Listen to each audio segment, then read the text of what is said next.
Hey guys, LevelCap here and welcome to This Week in Gaming, your weekly news recap on everything going on in the world of video games. And this week we found out if Battlefield finally beat Call of Duty. Arc Raiders got a major update, one of the most anticipated upcoming shooters got a major publisher investment, and much more. After 20 long years of competition, Battlefield has finally done it. They outsold a Call of Duty game. Reporting from Circana says that Battlefield 6 is officially the best-selling game of 2025, beating NBA 2K26, Monster Hunter Wilds, Borderlands 4, and even Call of Duty Black Ops 7.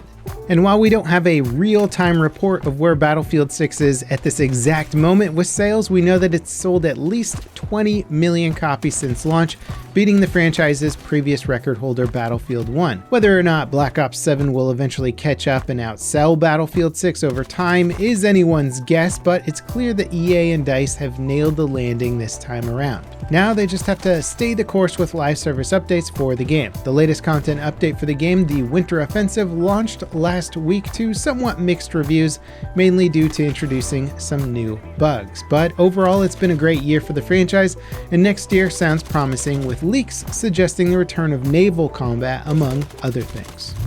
Arc Raiders got its own winter update this week called Cold Snap that adds weather variants to all of its maps except Stella Montes.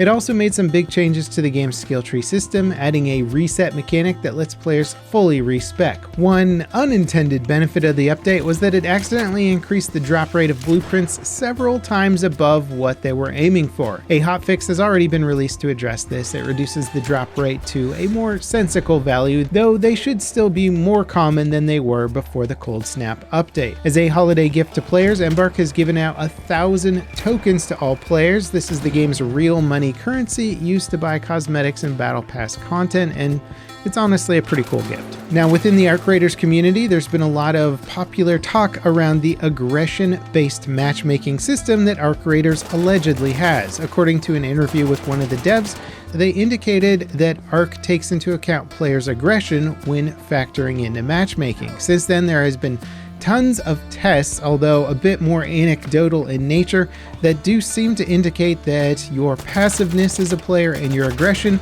puts you into wildly different lobbies.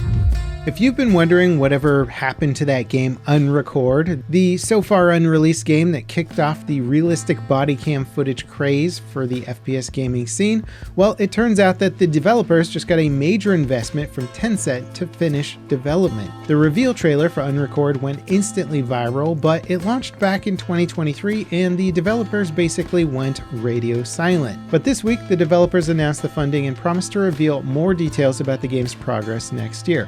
Hopefully they'll be able to undo some confusion surrounding the game. The PvP FPS game called Body Cam that launched last year looked almost identical to Unrecord's trailer, and it is often mistaken for it.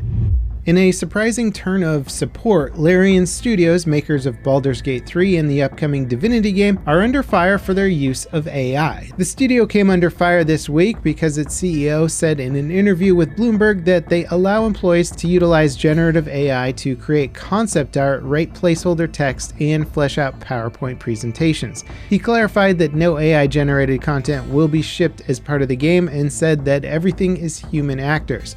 Many fans of Larian games expressed dismay at the studio's acceptance of AI at any level, given their reputation to support their people and games over greed. However, the studio CEO has promised an official AMA will be held early next year to address concerns about Larian's use of AI. I'd be curious to know what you guys think about AI being used to generate placeholder content that then gets later replaced by actual employees. Naughty Dog is also getting some real heat for a report revealing that the studio had mandated 8 hours of overtime per week for staff as the studio prepares a demo for their upcoming sci-fi title Intergalactic. The report suggests that the studio had missed several deadlines and resorted to overtime to get back on track. The studio claimed no employees worked more than 60 hours per week during this period, but employees are currently expected to work 5 days a week in office, up from their previous 3 days in office mandated until January. It sounds sounds like the overtime period, which started in October, is over for most employees and that development on the demo has wrapped up this week. Naughty Dog was the subject of a major crunch controversy back in 2020 for how they handled development of The Last of Us Part 2. It was bad enough that many employees experienced burnout or left the company entirely. Following the report, the studio promised to avoid crunch in the future, and while it's impossible to know how extensive or severe crunch is at big studios, at least on paper, their latest overtime mandate sounded inconvenient for employees, but still somewhat reasonable. Hopefully, the future of their production falls into the same vein. Sony and Tencent have reached a confidential settlement in their Horizon Zero Dawn legal battle. As a recap, Tencent originally approached Sony to license the Horizon IP for their own game. Sony said no, and Tencent continued development of the project anyway, revealing it as Light of Motirum last year, a game that looked basically like a complete ripoff of Horizon Zero Dawn. Sony announced a lawsuit in July of this year, and despite constant back and forth between the two companies, it looks like Sony might have come out on top. Light of Motirum has been removed from all store platforms. The terms of the settlement were not disclosed, but the parties involved agreed to pay their own legal fees. Speculatively, it looks like Tencent knew that they had a losing case on their hands and agreed to drop development of the game. That said, Tencent says they're looking forward to working together in the future, so who knows what that means. Tencent is so involved with just about all game development these days, it is very hard for any studio to push back against them. Bethesda may be planning a 2.0 update for Starfield that massively overhauls the space RPG. The studio has previously alluded to major improvements for the game's sore spots like space travel, loading screens, procedurally generated levels, and more. Allegedly, they held a behind closed doors event for select influencers and content creators to show a 2.0 styled update that will overhaul the game to a certain extent. These rumors have been mostly unsubstantiated in terms of specific details. I'm sure they're under big NDAs, but influencers have confirmed that Bethesda invited them to get an early look at upcoming content for the game, so sounds like they're probably building something pretty big.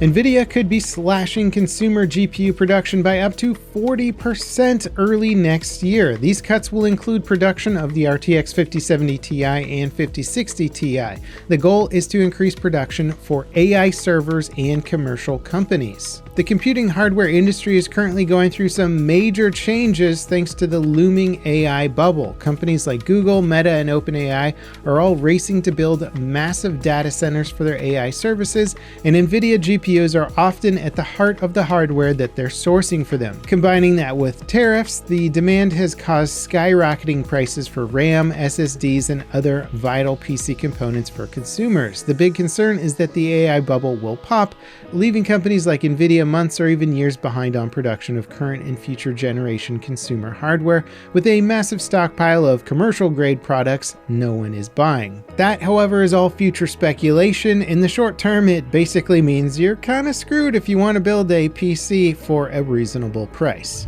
Star Citizen's 4.5 update, Dawn of Engineering, is here. The update adds the game's first implementation of resource networks, basically the nervous system of ships connecting to all their various components, and adding maintenance gameplay to keep your ships operational in the field. It also introduces ship fires, component repair mechanics, armor system changes, and an experimental build of official VR support. And while it may sound like a somewhat tepid update if you compare it to, say, adding an entire solar system, it's still a major leap towards the game's ultimate goal of Star Citizen being a full space sim. The VR implementation is also great to see since it's been a highly requested feature for many years. And that wraps it up for today's episode of This Week in Gaming. If you guys want to see a deeper dive into Arc Raiders' latest Cold Snap update, check it out here. I've been having an absolute blast with it, and I think that game is setting itself up for many more seasons of excellent content. As always, guys, thanks for watching, and I'll see you next time. This is Level Cap, signing off.